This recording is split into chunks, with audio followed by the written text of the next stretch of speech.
어제에 이어서 제사장의 위임식이 이어져 설명이 되고 있습니다. 그리고 마지막에 대해서 설명하고 있는데 이 상번제라는 규례가 있습니다. 이것은 하나님께 제사가 계속 지속되어야 함을 알려주는 것입니다. 어떤 일이든 그 진심을 알려면 무엇이 좋겠습니까? 그 사람의 지속성을 보면 됩니다. 처음에는 다 공부를 하고 꿈을 위해 뛰죠. 하지만 한 달, 길게는 3개월만 봐도 정말 공부할 사람, 꿈을 이룰 사람은 단번에 구별이 가능합니다. 저는 이것이 참 충격이었습니다. TV에서 나오는 유명인들, 그냥 별거 아닌 사람들인 줄 알았던 때가 있었습니다. 하지만 그게 아니었습니다. 그 사람들은 자신의 분야에서 정말 엄청난 노력을 해서 성공한 사람이라는 것을 나중에 알게 되었습니다. 사실 세상의 기준으로 보더라도 사람이 성공하는 기준은 아주 단순합니다. 실패하는 사람 대부분은 재능을 많이 봅니다. 나는 머리를 타고나지 못했다. 나는 몸이 타고나지 못했다. 그러나 성공하는 사람 대부분은 정말 보이지 않는 노력을 엄청나게 합니다. 그 꾸준함이 성공의 비결인 것입니다. 신앙도 마찬가지입니다. 하나님께 매일 마음과 몸을 다해 지속적으로 이 산제사를 반드시 드려야 하는 것입니다. 그럴 때 하나님이 기뻐하시며 그 제사를 받아주시는 것입니다. 흔히 많은 사람들이 영적인 체험에 대해서 이야기를 하고 많은 관심을 보입니다. 그러한 영적 체험을 위하여 많은 사람들이 예전에는 기도원에 가고 신비주의에 빠지기도 했습니다. 예전에는 기도를 드리면서 이 소나무 하나를 뽑아야 하는 것을 그런 이야기를 한 적도 있고 정말 이것을 위해 별 이상한 것들까지 다 동원이 될 때도 있었습니다. 그때 교회의 분위기를 본 사람들은 무섭다고까지 했어요. 그렇다면 이러한 신비 체험은 기독교에서 실제 있는 것일까요? 없는 것일까요? 여러분들도 이게 참 헷갈리시죠? 어떤 교회에서 가면은 이런 신비 체험을 굉장히 많이 하고 어떤 곳에서는 거의 하지 않고 이게 이단에만 있는 일일까요? 결론부터 이야기를 하자면 이러한 신비 체험은 기독교 내에 당연히 있는 형상입니다. 이런 심지한 체험이 영적인 체험이기 때문이에요. 하나님은 영이신 존재이고 우리도 영적인 일로 또한 기도를 하며 이 성경도 영적으로 읽는 것, 그 성령의 감동으로 읽는 것이라는 걸 여러분들 대부분 알기 때문입니다. 그런데 이런 영적 체험이 있긴 있는데 방법이 완전히 잘못된 몇몇 신비 체험이 있습니다. 신비 체험을 하기 위해서는 신사도 운동이나 신비주의에 빠져서는 결코 안 됩니다. 지금 본문이 이야기를 하고 있지 않습니까? 하나님이 어디에 임하십니까? 바로 매일 제사를 드리는 그 지속성 있는 제사에 하나님이 임재를 하시는 겁니다.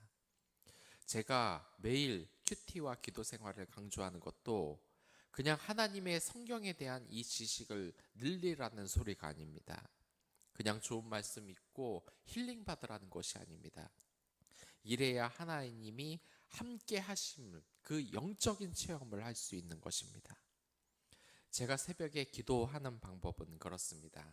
오늘의 말씀을 묵상하며 또한 평소에 고민이 되는 문제에 대해서도 기도를 드립니다. 그러면 하나님께서 주시는 마음이 있어요. 또한 이러한 소원 기도가 아니라 그냥 하나님께 집중하고 기도하면 하나님이 주시는 감동이 있습니다. 그리고 그것이 하루를 살아가는 데 힘이 됩니다. 혹시 사람이 바뀌지 않는다는 말 들어보셨습니까? 저 같은 경우는 워낙에 어린 시절에 억눌린 게 많아서 갑작스럽게 화를 내는 버릇이 있었습니다. 정말 이 버릇을 고치지 못했는데 성령의 능력으로 이것을 이겨나갈 수 있었습니다. 우선 매일 지속성 있게 하나님께 예배와 말씀과 기도를 한다면 변하는 것이 인격입니다. 이게 정말 믿기지 않겠지만 진짜 말씀으로 변화가 되는 것입니다. 물론 아니라고 생각하시는 분들도 계실 겁니다. 그렇게 변화가 된다면 부정을 저지르는 이 목회자들과 장로들이 이 세상에 왜 이리 많냐 말입니다. 그러나 한번 정확히 생각해 보십시오. 그렇게 나쁜 짓을 하고 다니는 목사나 장로의 삶을 살펴보면 말씀과 기도와 예배를 진정으로 드리는 마음이 없습니다. 지속성 있게 하나님께 그 사랑을 바치질 못해요. 늘 교회에서 말씀이 아니라 엉뚱한 것에 관심을 갖다가 그렇게 되는 것입니다. 진정으로 말씀을 한번 잘 읽어보십시오. 제가 하루에 100장을 읽는데 그렇다고 성경에 대해서 잘 아는 것도 아닙니다. 사실 시간이 없기 때문에 속독으로 많이 읽어요. 하지만 성경 지식보다 더 귀한 것이 있습니다. 이 바로 믿음입니다. 그 성령의 감동입니다. 하나님이 나와 함께 하신다는 그 기쁨을 알게 되는 것입니다. 42절에서 거기서 너희와 만나고 내가 말하리라 라고 말씀하시는 것은 정말 그냥 하는 말이 아닙니다. 우리가 정말 신앙적인 체험이 한 번만 있으면 하고 절박하지 않습니까? 예수님이 내 눈앞에 나타나서 말을 걸어주고 풀리지 않는 일에 기적을 베풀어주는 그 체험, 한 번만 그런 일이 있으면 내가 예수님을 믿겠는데 예수님은 왜 내 앞에 나타나지 않냐고 답답해 하시는 분들이 많을 겁니다. 저 또한 그런 문제로 고민을 했기 때문이죠. 그러나 정말 교제를 하고 싶다면 오로지 평생의 순종과 지속성 있는 믿음이 있을 때만 가능한 것입니다. 아브라함은 그런 믿음을 가졌기에 평생 하나님과 교제를 할 수 있었어요. 그리고 하나님의 음성을 또렷이 드렸던 선지자가 있죠. 바로 사무엘입니다. 사무엘이 하나님의 음성을 들을 수 있었던 이유는 헌신 때문이었습니다. 다른 이유가 없었던 것이에요. 무슨 어디 신비체험 영적 그 모임에 가서 계속 박수치고 성령 받으라 소리 지르고 한 것이 아닙니다. 그렇기에 기도원이나 특수한 집회에 우리가 참석하지 않아도 하나님의 임재를 체험할 수 있는 거예요. 신천지와 같은 말도 안 되는 사이비 종교를 찾지 않아도 되는 것입니다. 저희 체험을 말씀드리자면 저는 어린이 교사를 하면서 하나님께서 저에게 사역자를 하라는 마음을 주신 체험을 했습니다. 그런데 그 길이 가기가 워낙에 힘이 들어서 그걸 확인한 데만 2년이 지났어요. 그동안 기도하고 여러 사람들의 조언을 받은 것이죠. 정말 많은 사람들에게 상담을 받았습니다. 사람들은 하나같이 어려운 길이니까 가지 말라고 했습니다. 그런데 하나님이 사역자를 하라는 마음을 정말 계속해서 주셨어요. 그래서 나름대로 신학대학원에 갈 공부를 하면서 직장 생활도 병행했습니다. 그러다가 주위에 만류가 심해져서 시험을 3달 남겨두고 그냥 포기를 했어요. 저는 그냥 포기하면 끝날 줄 알았어요. 하나님이 저의 삶에 더 이상 관여하지 않을 거라고 생각했습니다.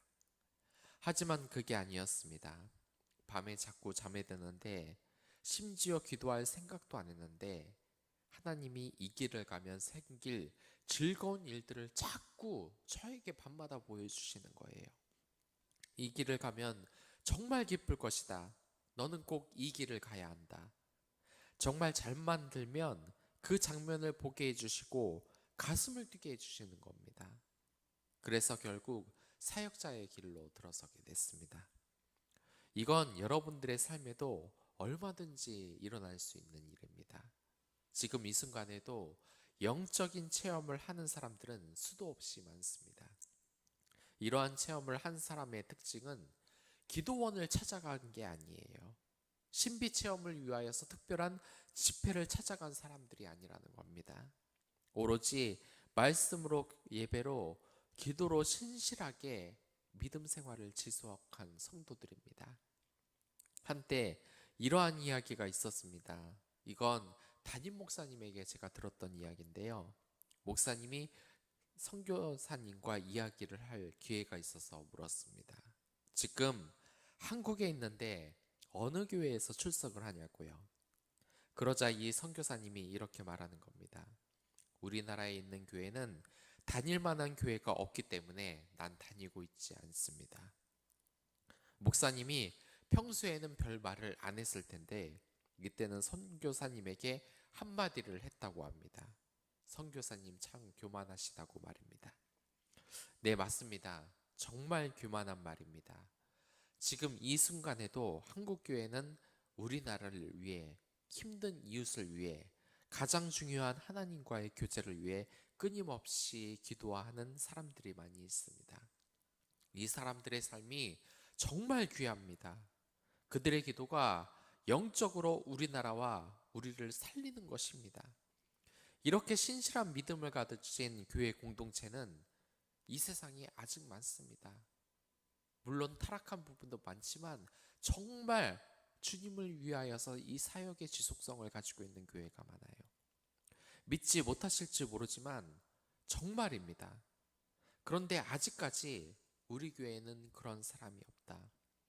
그렇다면 이제 여러분들이 해야 할 일이 있습니다. 하나님께서 여러분들에게 지금 영적으로 말씀을 하시는 겁니다. 왜 보고만 있느냐? 내가 변화를 시켜봐라. 내가 교회에 가서 기도하거라. 선한 영향력을 나타내거라. 이렇게 말을 하는 겁니다. 카리스 주석서에 나온 이야기인데 1989년 서울에서 금은방을 경영하던 박상철 씨의 가게에 3명의 강도가 침입을 합니다. 3억 원을 챙긴 이후에 이를 막는 박 씨를 자동차 보닛에 매단 채 질주를 했어요. 그때 그는 뇌를 크게 다쳐서 병원에서 한 달가량 식물 인간으로 지냈습니다. 그리고 가까스로 위식은 차렸지만 반신불구가 되었어요. 언어장애와 또한 싸워야 됐습니다. 그리고 10개월 뒤 범인이 검거되었습니다. 이 TV를 통해 그 모습을 본 박 씨는 범인에게 사형이 구현되었다는 소식을 듣고 굉장히 괴로웠어요. 물론 미운 마음도 있었지만 그는 가난해서 교육도 제대로 못 받고 또한 16살 때 집을 나와 거리를 떠노다가 범죄의 늪에 빠진 거였어요. 그래서 이 범인이 불쌍하다며 그를 위하여서 이 주인이 탄원서를 낸 겁니다. 그러자 범인은 박 선생님에게 평생 갚을 수 없는 큰 죄를 지었으니 속지 않은 마음으로 신앙을 갖고 하루하루 최선을 다하여 살아가겠다는 편지를 쓰였습니다. 이것이 바로 우리가 세상을 변화시킬 수 있는 영적 체험이며 힘입니다. 지속되는 신앙은 이렇게 위대한 힘을 가질 수 있어요. 구별된 신앙인이 한 죄인을 생명의 길로 인도를 한 것이에요. 박장서 씨가 이처럼 용기를 낼 수 있었던 이유는 무엇일까요? 지속적인 진정한 믿음을 가지고 있었기 때문이에요. 그뿐만 아닙니다. 지금 당장 어려운 일이 있다면, 기도한다면 하나님께서는 어떻게든 헤쳐나가야 하는지 이 길을 반드시 알려주세요. 우리는 지금 간단하게라도 가정 예배를 드리고 있는지 한번 점검해 보시기 바랍니다. 매일 드리지 않는다고 할지라도 가정에서 가정 예배를 드린다는 것, 직장을 교회로 삼는다는 생각을 우리가 진정으로 한번 해본 적이 있습니까? 예배는 아무리 강요해도 지나치지 않습니다. 아무튼 이러한 상번제를 통해 하나님은 우리에게 제사를 계속 지속해야 한다고 알려주고 계시는 거예요. 그렇게 일관성 있는 신앙생활을 해야 했습니다. 특히 지속한다는 것은 변하지 않다는 것을 뜻합니다. 이 하나님의 특성은 지속성, 변치 않다는 거예요. 사랑 또한 마찬가지인 것입니다. 이것은 부부에 의해서도 찾아볼 수 있는데 부부의 사랑도 진짜가 있고 가짜가 있습니다. 진짜는 지속이 가능한 사랑입니다. 그리고 가짜는 지속이 불가능한 사랑입니다. 특히 미디어에서 이 사랑이라는 것이 평생 가능하지 않다고 늘 하고 있는 것은 사실 잘못이라고 할 수 있어요. 이 가슴 뛰고 늘 죽을 것 같고 그렇게 좋기만 한 것이 사랑이 아니라는 것을 우리는 기독교적인 사랑으로 이미 알고 있기 때문이에요. 우리는 하나님의 이 사랑이 영원한 것을 믿고 있어요. 또한 그 하나님의 사랑의 대상이 우리임을 알고 있습니다. 그리고 이 사랑이 지속적으로 유지되어야만 하나님의 임재가 우리에게 임할 수 있는 것이에요. 박상배 교수님의 이야기인데요. 여러분들은 그 성공하려면 책을 읽어야 한다는 이야기를 많이 들으셨을 겁니다. 그래서 실천하면 성공한다는 자기 개발 서적을 읽기도 하고 상처받은 마음을 힐링하기 위해서 에세이를 읽기도 합니다. 2013년 한 해 동안 우리나라 성인들은 한 해 얼마나 많은 책을 읽었을까요? 이 설문조사에 따르면 성인들의 평균 독서량은 9.2권, 그리고 평일 독서 시간은 23.5분에 불과했습니다. 본인이 독서에 대한 평가도 성인이 67%가 부족하다고 말을 했어요. 이처럼 사람들은 독서의 필요성을 많이 이야기하면서도 정작 독서를 지속하지는 못하고 있어요. 이 성경도 마찬가지입니다. 이 성경을 읽는다는 것, 하나님의 감동으로 된 책이기 때문에 우리는 이것을 지속적으로 읽고 또한 변화받아야 하는데 왜 이렇게 한 장 한 장 넘어가기가 힘들까요? 여러분들이 책 읽기를 지속하지 못하는 것은 가장 큰 이유 중 하나는 바로 스스로 느끼는 그 변화가 없기 때문이에요. 순수하게 책 읽기 자체를 지키는 독서가가 아닌 이상 대부분 사람들은 특정한 목적을 위해서 책을 읽습니다. 그러나 이 책을 읽어도 아무런 변화가 없다면 누가 이 책 읽기를 지속을 하겠습니까? 저는 현재 이 성경을 읽으면서 이러한 고민을 똑같이 했어요. 아무리 읽어도 변화가 되지 않는다. 그러나 이것은 여러분들 앞뒤가 약간 바뀐 거예요. 성경을 읽어서 지속적으로 성경을 읽어서 영적인 체험을 하는 거지, 영적인 체험을 하기 위해 성경부터 읽으면 그것은 올바른 방법이 아닐 겁니다. 정말 여러분들 공부도 해보셨고 노력도 해보시지 않았습니까? 이 성령의 감동이라는 것은 어느 순간 우리가 지속할 때 하나님의 임재를 느끼게 되었어요. 그리고 그 순간 우리는 변화받아 누구보다 하나님의 이 감동으로 하루를 살 수 있는 것입니다. 진정으로 하나님께 모든 것을 드리는 마음으로 말씀 읽기를 한번 해보십시오. 그리고 그것을 매일 지속하십시오. 어렵다면 기도하세요. 그러면 하나님께서 그 지속할 수 있는 마음을 주십니다. 이제 기도하는 마음으로 다시 성경책을 펴보시기 바랍니다. 그 의미가 다르게 올 것입니다. 오늘의 말씀이 하나님이 여러분이 고민에 대한 답을 알고 있습니다. 매일의 3번째, 매일의 말씀 묵상, 매일의 기도, 그것을 묵상하는 시간을 갖도록 하겠습니다. 그럼 다 같이 기도하도록 하겠습니다.